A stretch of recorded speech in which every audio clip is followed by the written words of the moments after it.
Welcome to Downtown Sports. My name is Downtown Stephen Brown, and in today's video, guys, I want to go over the lines from practice over the last couple of days because I think it's clear what Sheldon Keefe wants to do for the playoffs. So on May the 11th, the Maple Leafs went with these lines, and Alex Galchenyuk was wearing Taxi Squad gray for the last couple of practices now, and Zach Hyman and Riley Nash look to be locks to be in the Game 1, Round 1 lineup.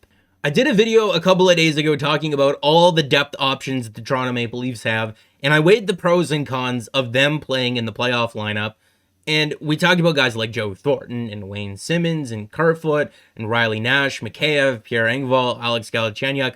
I'll leave that linked above the screen. I think this lineup does a really good job in balancing both compromise and versatility.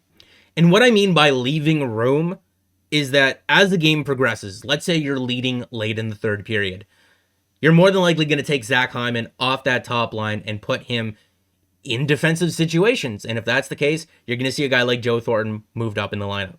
Jason Spezza, let's say you need to win a defensive zone faceoff. He's been awesome at that all year long, and he has been a faceoff guy where he takes the draw, they get the puck out, and he comes off.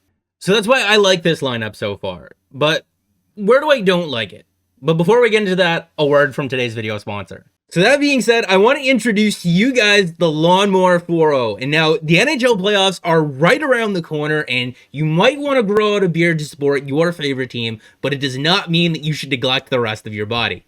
So if you want to start your journey towards smoother, cleaner, more hygienic balls and just an overall you, follow along with the link that is on the screen and in the video description. And down there's going to be a special promo code for you guys. And with the launch of the new Lawnmower 4.0, you can enjoy all the awesome features that its predecessor had, but it now features wireless charging, which is a huge game changer, and a travel lock so that you're not wasting your battery if it's in your bag and it happens to accidentally turn on.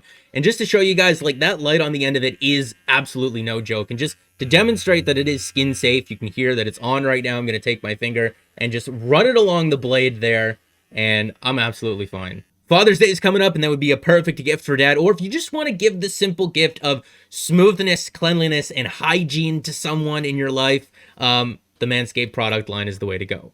The irony that code is downtown still makes me laugh. I still really don't like how they're using Kerfoot.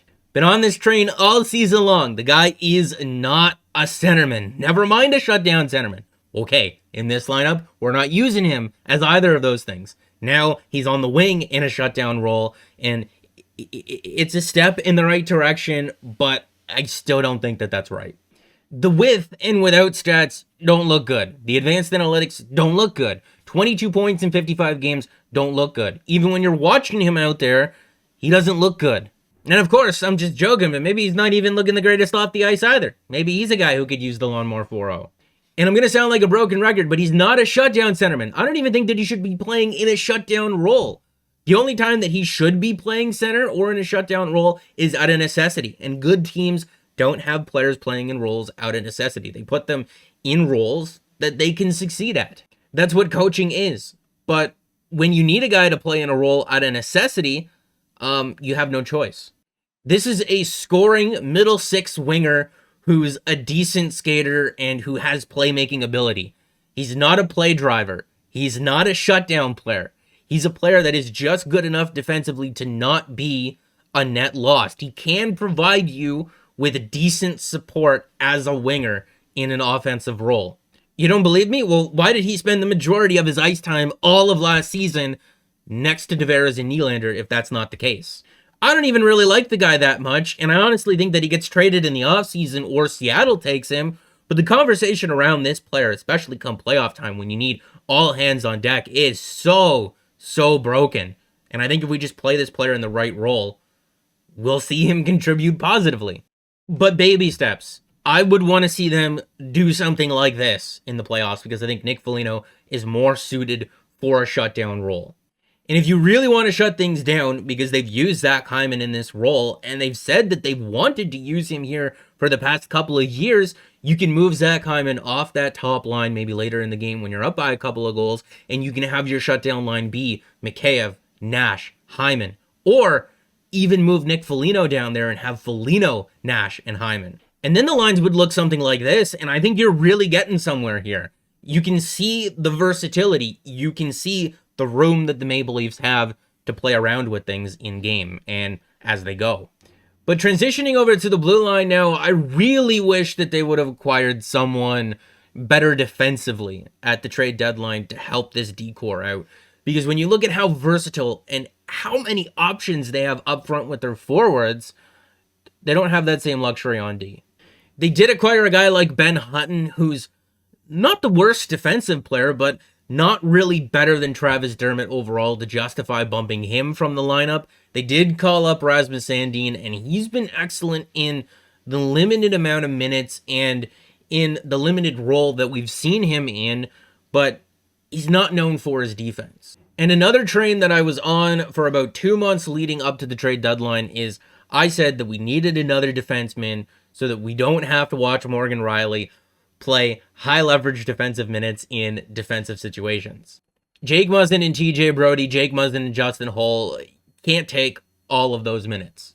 And I'm just not a huge fan of Morgan Rielly playing with Justin Holl. I do like Jake Muzzin playing with TJ Brodie, though.